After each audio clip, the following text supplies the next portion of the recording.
there's a cat. Hello, cat. Given that we have this rather elderly, set in her ways kind of cat, Yes. and can't really do much about her, No. she might join in. She might. There you go. It's story time, so it's possible.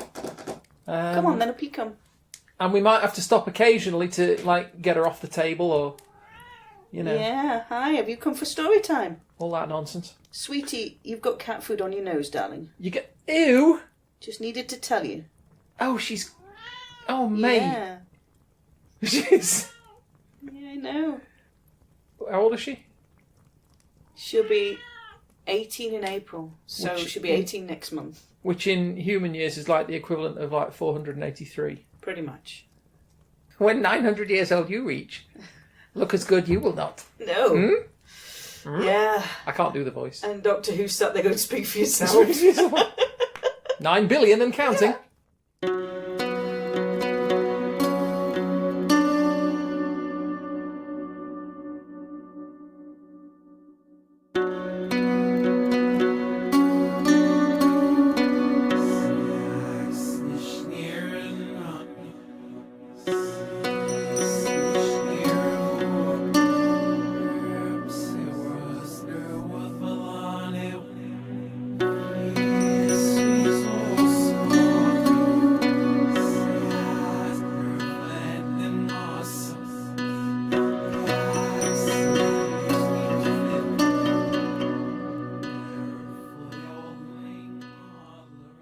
Come here.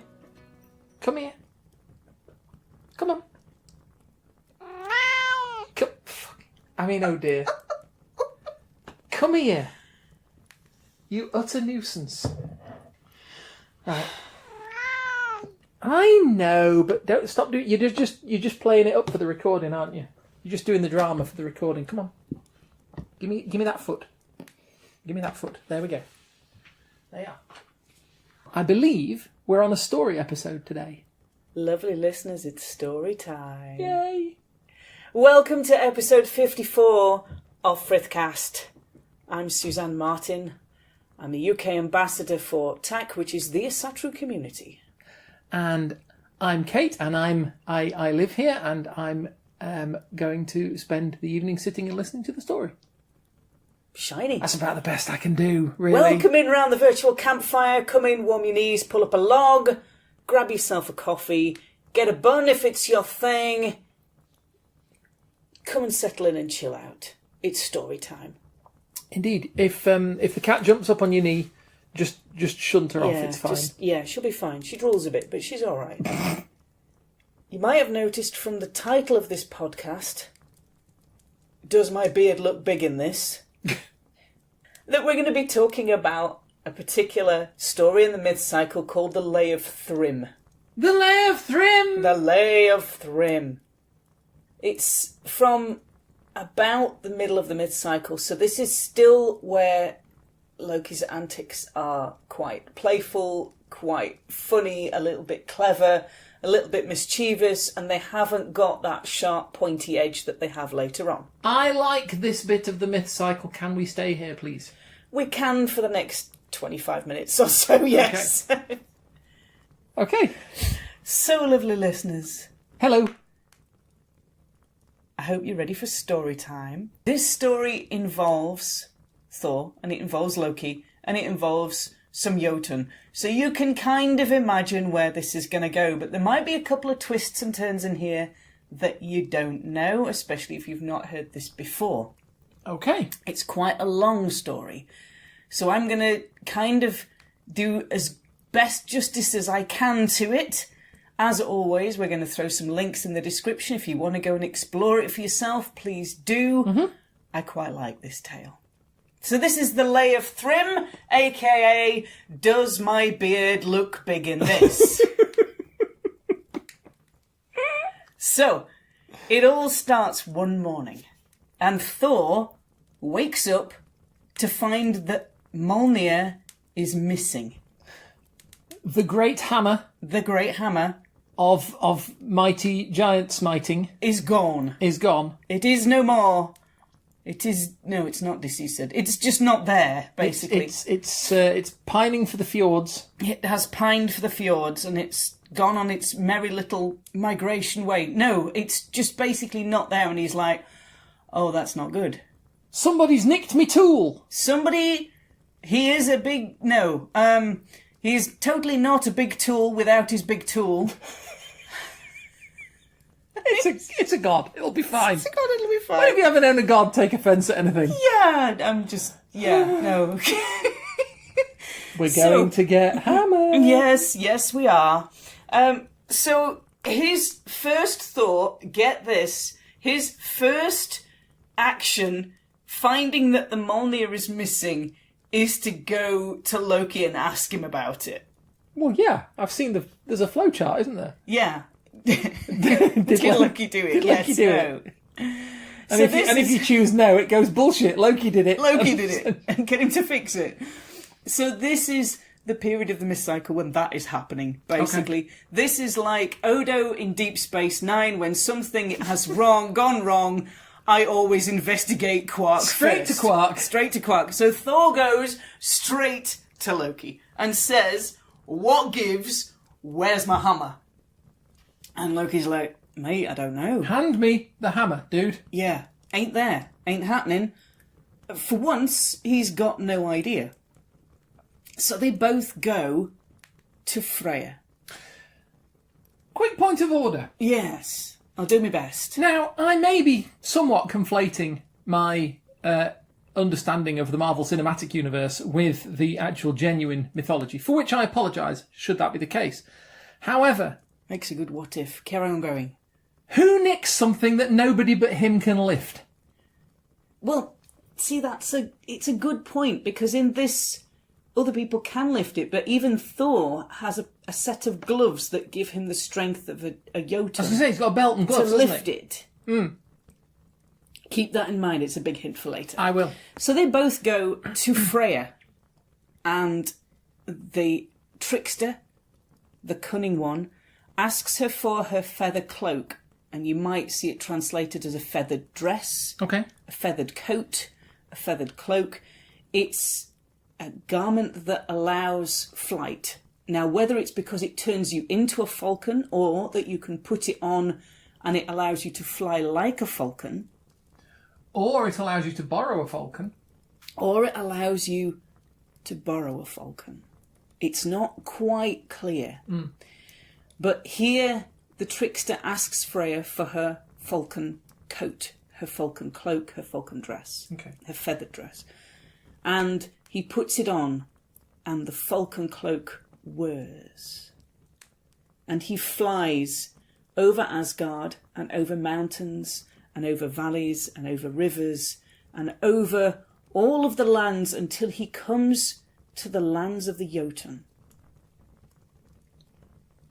Because as Thor, like Odo, has investigated Quark first, Loki knows who he's going to investigate first. Okay. And it's the Jotun.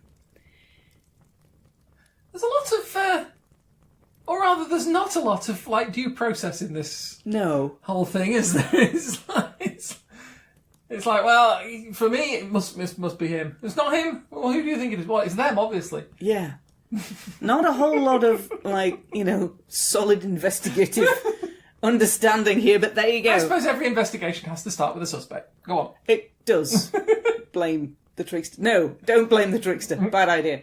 But, yeah, Thor's first task is to go to Loki. Loki's first task is to go and ask the giants. Okay. The Jotun. So Thrym, the giant king, as Loki flies over, he sees Thrym, the king of the giants, sitting on an earthen mound, and he's holding gold leashes for his dogs, and he's stroking his horses, and he's generally just kind of chillaxing outside. Okay.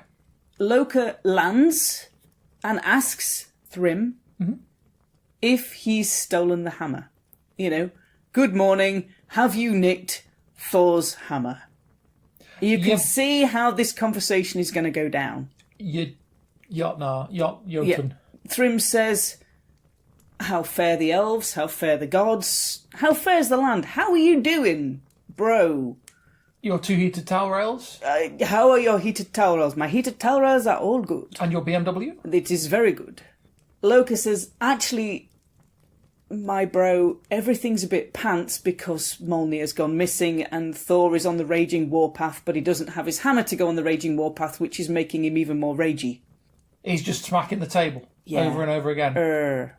Thrym says, well, that's an awfully big coincidence because I nicked his hammer. Stamping his feet on the floor. That's very straightforward. It is, isn't it? It's I mean, like a straightforward, logical, suspect, reason, motive done. That's kind of... Yeah, it's a fair cop gov. Yeah. So Thrym says, what I believe why, yes. in the law enforcement profession in Britain they refer to as a straight cough. He possibly has coughed very straightly. Indeed. So Thrym says, yes, as a matter of fact, I do have it. Thank you for asking. It's doing very well. And if you want it back, I want the goddess Freya to come to my lands and be my bride. And, get married, chill out, new home, happy wife thing, all good and groovy. Then you can have the hammer back. Just to revisit the happy wife thing. Yeah. This is on the basis of one guy saying to another guy, I want that woman. Yeah. And the other guy going, yeah, sure, you can have that woman in exchange for the hammer. There you go. Yeah. Woman is expected to be happy with this. No. Not least. She's not. Not least when that woman is, I remind you, a god. Yes. They tend not to...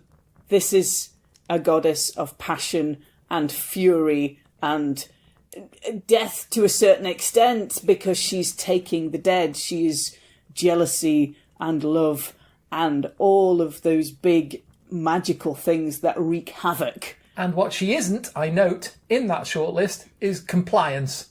No. She is good luck to them. so utterly far from compliance. The journey between here and the shops, well, that's peanuts between Freya and compliance. Well, I say good luck to them. Let them get on with it. So Loki flies back, the falcon cloak whirs, and he gets all the way back to Asgard. And he lands. And he explains things very nicely. If you could just see your way clear to agreeing to this marriage, Thor can have his hammer back. You can probably guess what her answer was. Listeners, you can't see my face. Yes. I think the polite equivalent is talk to the hand. Ain't happening. Just talk to the hand because the face ain't listening. She is like, to say she politely refuses is, well, it's like it's a word too many. Yeah, basically. The polite part is anyway. So all of the gods and goddesses gather in the high halls to decide what they're going to do. Freya clearly the top brass does not want to be married in exchange to getting the hammer back, but Thor clearly needs the hammer back. Okay, so they're just like, what are our choices? What are we going to do? I don't know. What do you want to do? I don't know. What are we going to do? Giants? Yeah, this is generally Plan A. Yeah, but in this case, Heimdall, the Watcher, comes up with an idea that's a bit of genius mad. I'm sorry, he's always going to be Idris Elba in my head. I'm quite happy with that image. So, Heimdall, in a stroke of either genius or madness, I haven't figured out which yet, suggests putting Thor in a bridal dress. Just take that image for a minute, let it form in your brain. Okay. Thor, big, red, hairy, Brillo pad for a beard, lots of kind of muscles on muscles. They're going to put him in a woman's dress and put a bridal veil on him, give him keys to hang from his belt, give him a little pretty crown to put on his head. A little pretty crown. A little pretty cap thing going on. You see, dress for some him up reason, in a nice pretty apron with delicate shoes. I'm now looking at my mental rendition of Heimdall and Idris Elba's face has disappeared. To be replaced by the troll face meme. Because Yes. I don't think this was madness or genius. I don't either. I think this was, let's see what happens if we do this. Yes, exactly. Thor predictably refuses to do this. Politely? Kind of. Yeah, for a given value of polite. He refuses point blank. He says, I am not wearing a dress. It will make me look unmanly. And I don't want to look unmanly in front of all the gods. He's probably not too worried about all the giants, but he does not want to look unmanly in front of the gods. Okay. I have no idea what that feels like, but I'll take his word for it. So Loki thinks this is a genius of an idea. Okay. And says to Thor, actually, no, mate, this is going to work. This is going to be great. Why, how could it possibly How go wrong? could it not work? How can putting you in a dress and passing you off as the beauteous Lady Freya not work? This is, it's got to work. And to prove it's going to work, I'm going to dress up as your female servant and I'll go with you. Yeah, but... Yeah. I know this is a debated question, and I don't want to be controversial. Okay. But there is at least some suggestion in some circles by some thinkers and some schools of thought Yes. that Loki is kind of,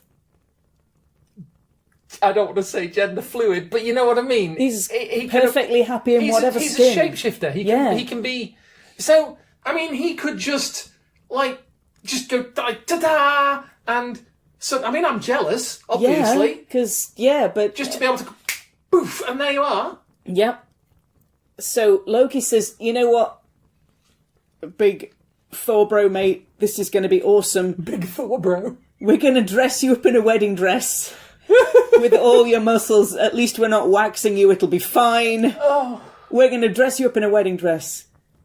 I'm going to dress as your female servant and I will go with you because then everything's going to work out just fine. I'm sorry, I got a little distracted with the mental image of waxing Chris Hemsworth. Yeah, don't do it. Sorry.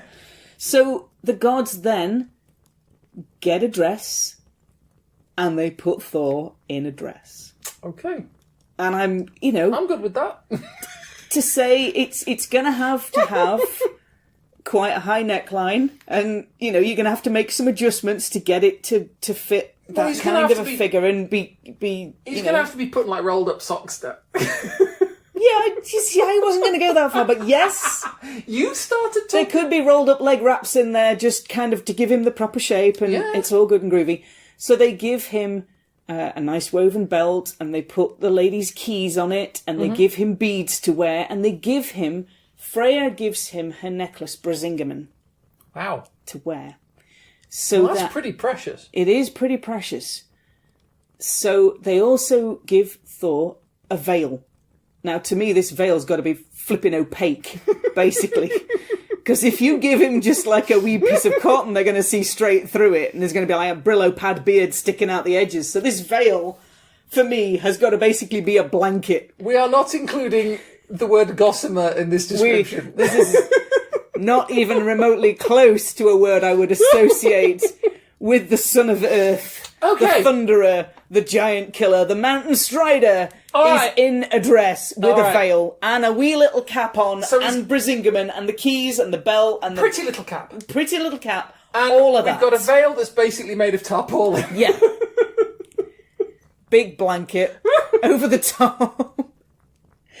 So they then travel. I feel him, I really do. The pair of them then get into Thor's chariot. Yeah. Now, why they don't use Freya's chariot, I do not know, but they use Thor's chariot with the goats. It's a bit of a giveaway, isn't it? Yeah, maybe a little bit, but the giants don't actually comment on that.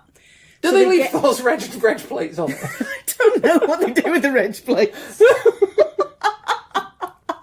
Just change the reg plate over. Them out. Freya won. Yeah. So, yeah, I don't know what they do with the reg plates, but they go in Thor's chariot. Okay. And they travel all the way over the lands in his chariot, pulled by his two fierceness of goats. And they go all the way to the giants' lands. Goat 1 and Goat 2. Goat 1 and Goat 2. Thrym seeing this chariot come rocketing over the mountains. Not to be confused with Thing 1 and Thing 2. Yes. Who accompanied them to Utgard. They did. Yes. Carry on. Sorry. So Thrym then sees this chariot carrying a fairly large bride figure and a lady servant come trundling over the roads. And he gets very excited. Because Freya's coming. This is going to be good. Glowering under a tarpaulin. So Thrym makes preparations for the bridal feast. I should hope so. And his wedding, because he's a very happy man by this point. Yeah. And he basically reflects on the fact that he had all the riches in the world, but he had nothing because he didn't have Freya. Oh. So it's, yeah. Also kind of kidnappy. So, Slightly stalkery, a little bit kidnappery, but, you know, he's saying all of the things I have, all of these, you know, gold horned oxen and great riches and wealth and jewels, I had nothing if I didn't have love in my life and I didn't have a bride. So it's kind of like... I'm trying to do sympathy. Look, can you see? I'm seeing... You see yeah. the face? It's right there. See? Yeah. Sympathy. Yeah, no, okay. So, the bridal feast is set. The tables are cleaned, everybody's invited, they're all, you know, dragging a comb through the hair and doing the tunic sniff test, and they're all good. And they're all kind of sitting down and ready and waiting for this big bridal feast. Nice. So the Lady Freya enters. Oh, yes, she does. She does not damage the door frame. She turns sideways. She comes in through the door with her lovely lady servant, leaves the chariot outside, valet, clean it and park it, thank you, and comes into... You just graduated from my pilot to my valet. Yes, that. So Why, the pair of them go into the Giant's Hall, yes. the Jotun's Hall. And the feast is laid out. It has salmon, it has cooked oxen, it has mead, it has what I described as dainties for the women. Little bits of food, you know, pretty things. Bang! Whoa. We're talking like Aesir Yep. and Jotnar here. Yeah. A dainty for the woman is probably a horse.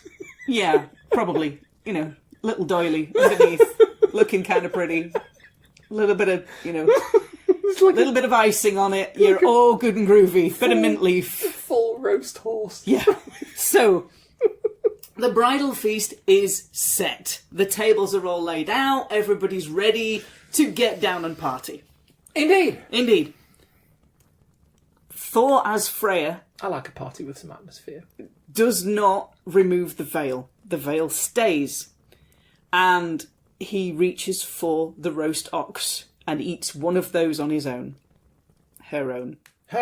Thank you. Sorry, her own. So he doesn't eat... She... Yeah. So... Thor as Freya does not limit him/herself to the dainties for the ladies. They do not. He eats... God, we're going to have to sort out the pronouns.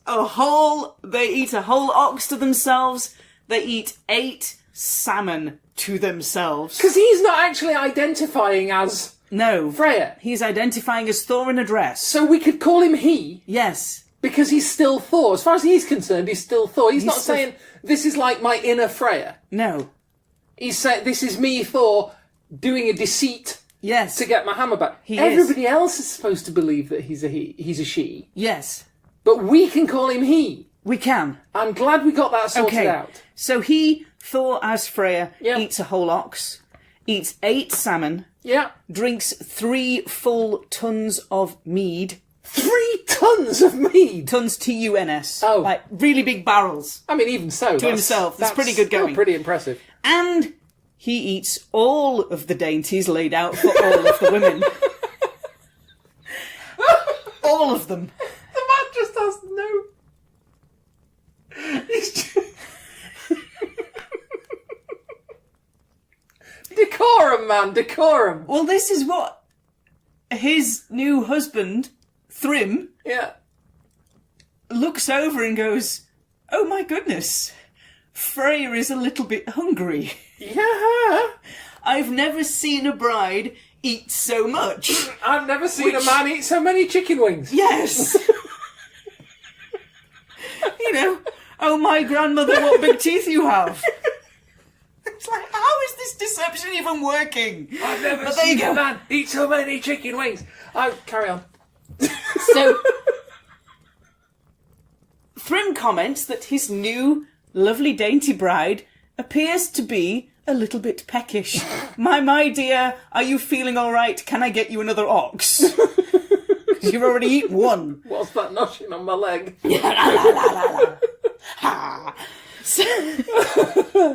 So Loki, as the handmaiden, does a nice polite voice and goes, "Why no, lovely honourable Lord Thrym, beautiful Freya, seen here, nomming through another salmon."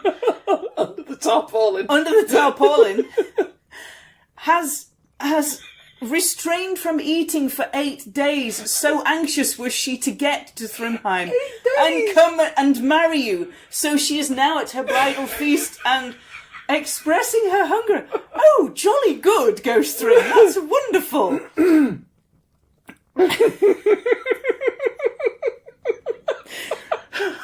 So Thrym thinks 8 days. This is an excellent time. This is an excellent time to steal a look at his beautiful bride. Oh God, the tarpaulin. Tarpaulin. So he sneaks a peek. Oh no. And catches a glimpse of Freya's eyes, which are basically on fire. His eyes, they were like gimlets. They're just kind of burning out from under the tarpaulin. Thanks, bridesmaid, like the beard. It gives me something to hang on to. So Thrym sees the eyes of his new dainty bride, who's just finished off her 8th salmon and her 3rd ton of mead, through the veil that she's wearing. And goes, "My goodness, my dearest, are you feeling all right? Your eyes are shining quite brightly, and I'm just wondering if you're feeling okay. Would you like another glass How of is mead?" anybody's eyes shining that brightly after that many tons of meat? I don't know. So Thor, as handmaiden, bridesmaid, replies, Your eyes are shining beautifully. They're looking in opposite directions. "You're going to burn a whole laser vision through the wall if you don't have that tarpaulin going on." So Loki, as handmaiden, comments... I'm fine. ...that the Lady Freya's eyes are burning with such a passion, for she has not slept for 8 days, such is her excitement in coming to her wedding.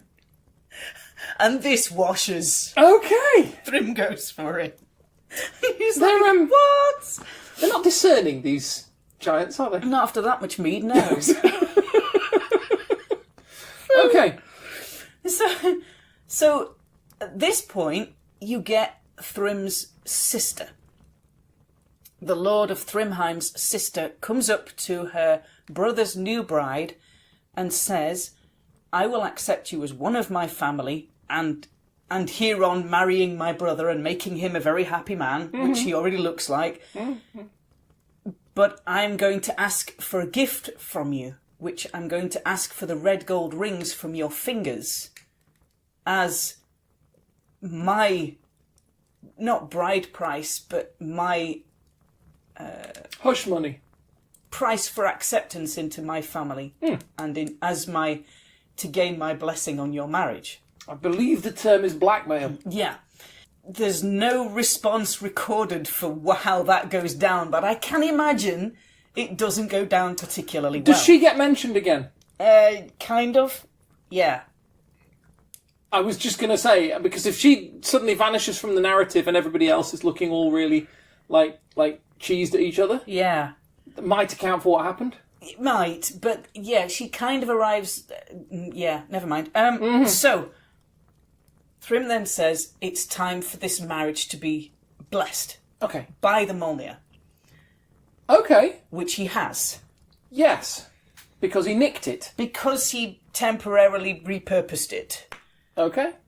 So he could get married to Freya. There's not a lot of morality in these stories, is there really?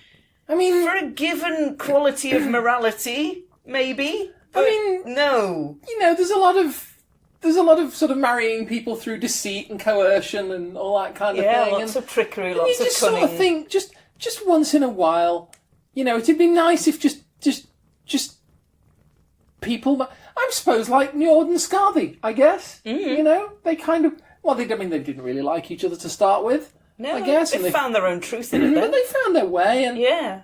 I just think every now and then it would be nice if somebody could marry somebody without, Violence? Yes. Yeah, this is not one of those tales. So, Thrym says that he wants the marriage between him and Freya to be blessed. Yes. And because you're gonna want that. he wants to basically bring the Mjolnir out and put it in the lap of his bride to bless the marriage. I can't see this going very well. Yeah, spoiler alert, it doesn't. Well, it doesn't for certain people.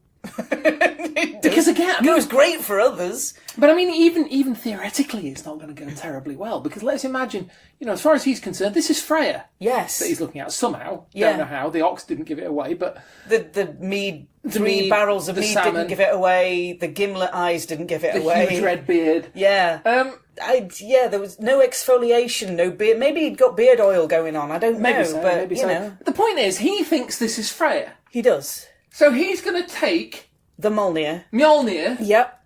and drop it on her lap. Yep. This thing, again, Marvel influence, this thing that Thor needs a belt and gloves just in order to lift it up. Yeah. She's not going to come out of it well. No, maybe not. But he puts the hammer in Freya's lap. Freya, in inverted commas' lap. He obviously doesn't want a bride with knees. No. Possibly not. No. Maybe he just hadn't thought that far. Maybe he just was like deliriously punch-drunk happy on love Maybe. and therefore... Maybe. All I can say is... quite got the practicalities of this in. All I can say is it's he should count himself very, very lucky that it turned out to be Thor. Yeah. We're going to revisit that statement in a couple of minutes. Maybe not that lucky. Not that lucky. No, definitely not. Not up all night to get Loki. Did not kind of work. That's not fair. Yes, it is.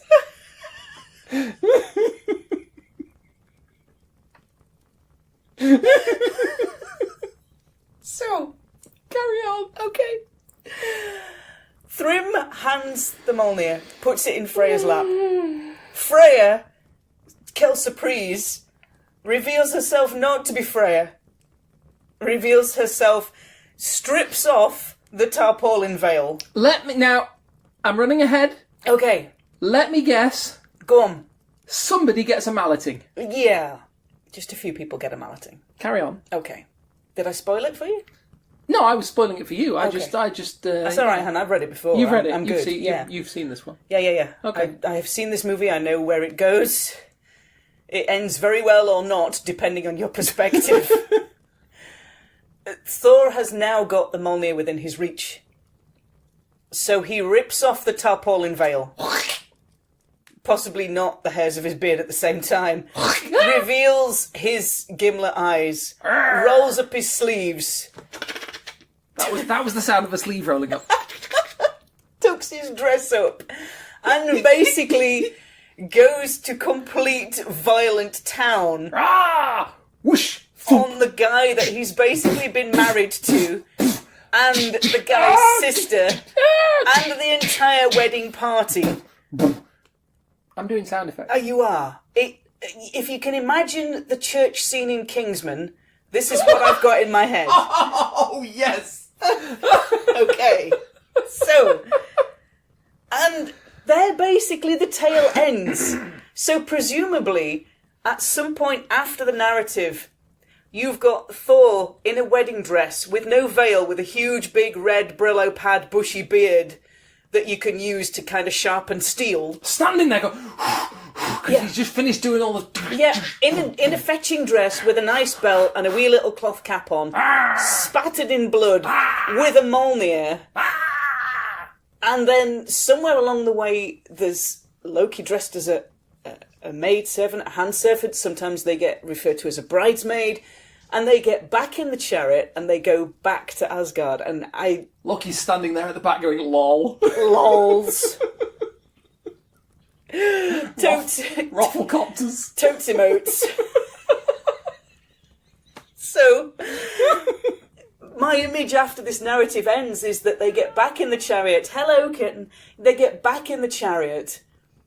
They go back the journey all the way back to Asgard. Because we don't know how long that was. I mean, how long was that? You don't know. I mean, all they turn up for is basically the bridal feast, the massacre afterwards, and then they journey back. And that's it.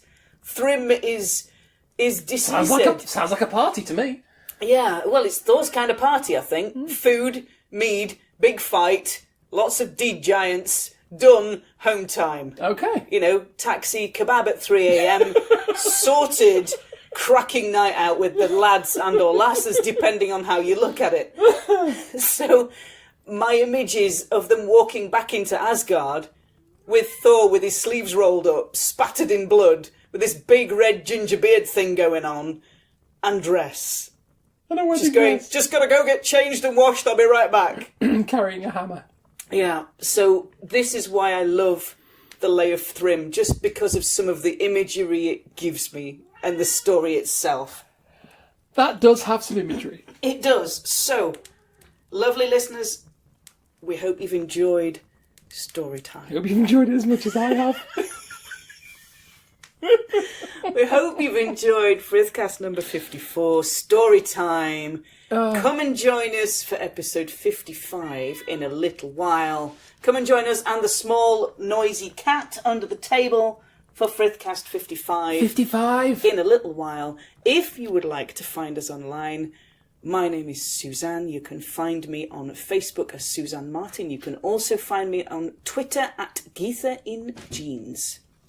And if you want to find me, I can't help you with that. Try the website, dear. You know, I can tell you where to find me. Yeah. I just can't help you with why you would want to. Anyway, Kate Coldwind on Facebook and Twitter. And if you want my website, it's glassrain.net, and good luck to you.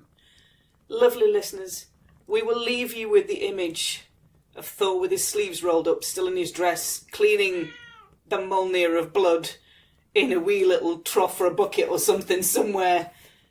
And we will talk to you all next time. I worry about you sometimes, you know that, don't you? I do. Good night, all. Good night.